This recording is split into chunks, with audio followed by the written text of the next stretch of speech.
여러분들이 이건 충분히 좀 쓸 필요가 있는 것이죠. 우리가 이제 심리평가 보고서의 구성 형식이라든지 내용이라든지 이런 것들은 앞에서 풀어본 적이 있습니다. 심리평가 보고서의 작성을 위한 지침인데요. 작성 지침입니다. 5가지를 서술하라 라고 했어요. 저는 6가지를 제시했는데 5가지 정도 여러분들에게 추천을 해드리도록 하겠습니다. 자, 첫 번째 작성 지침, 평가가 끝났다. 그러면 피검자를 평가하기 전에 보고서를 작성한다라고 했습니다. 자, 우리가 이제 평가가 끝난 후에 이 평가는 우리가 이제 심리검사 등이 여기에 들어갈 수 있겠고요. 자, 이 사람을 피검사를 평가하기 전에 보고서를 작성해라 라고 하는 것이죠. 평가하기 전에 보고서를 작성한다는 거. 자, 그 다음에 2번, 평가자 자신에게 가장 좋다고 생각되는 양식과 표현 양식을 개발하는 게 좋습니다. 자, 2번 추천합니다. 2번 별표. 자, 평가자에게 가장 좋다고 생각되는 양식, 표현 방식 이런 것들을 개발하는 게 좋다라고 했어요. 평가자가 봤을 때 이거 바람직하지 않은 양식인데 그걸 써서는 안 된다는 겁니다. 그러면 분명히 이 평가 보고서는 잘못된 평가 보고서가 될 확률이 높죠. 그래서 이 좋다라고 하는 것은 바람직하다 그 말이에요. 평가자에게 바람직하다고 생각되는 양식이나 표현 방식을 개발해내라 라고 하는 것입니다. 자, 그 다음에 3번째, 보고서의 길이는, 이 길이가 나왔어요. 의뢰 목적이나 실시된 검사나 기법의 수, 그 다음에 얻어낸 자료 등 여러 요인에 의해서 달라질 수 있지만 간략하고도 명확한 보고서를 작성하도록 해야 됩니다. 자, 여기까지 내용을 다 쓸 필요가 없고요. 보고서의 길이는 간략하고도 명확한 보고서가 작성되도록 해야 된다. 이게 이제 중요한 대목이죠. 그래서 보고서의 길이적인 측면입니다. 3번 추천합니다.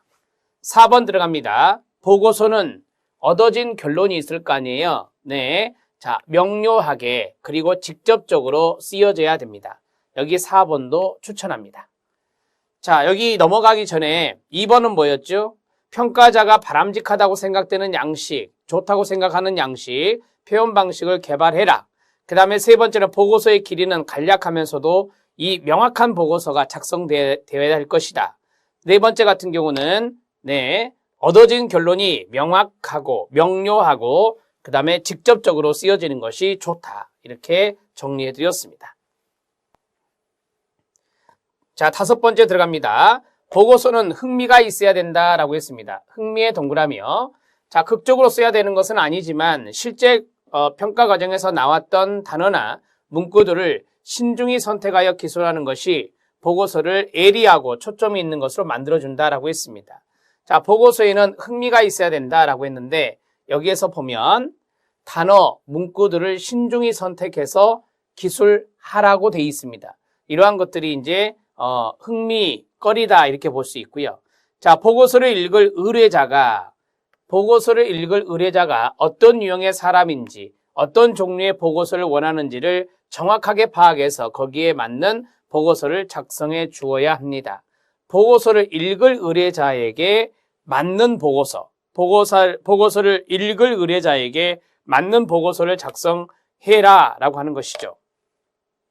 어떤 유형의 사람이냐, 그 다음에 어떤 종류의 보고서를 원하느냐, 의뢰자가 그러한 것들을 생각하면서 그 사람에게 맞는 보고서를 작성해야 될 것이다.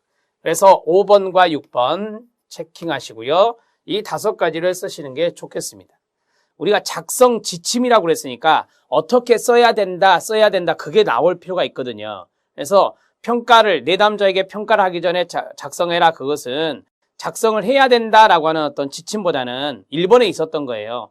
이거는 이제 작성의 시기를 말하는 거니까 우리가 2번부터서 6번까지를 쓰는 게 더 유리할 수 있습니다. 그래서 2번부터 6번까지를 여러분들이 간략하게 정리해서 작성을 해 주시기 바랍니다.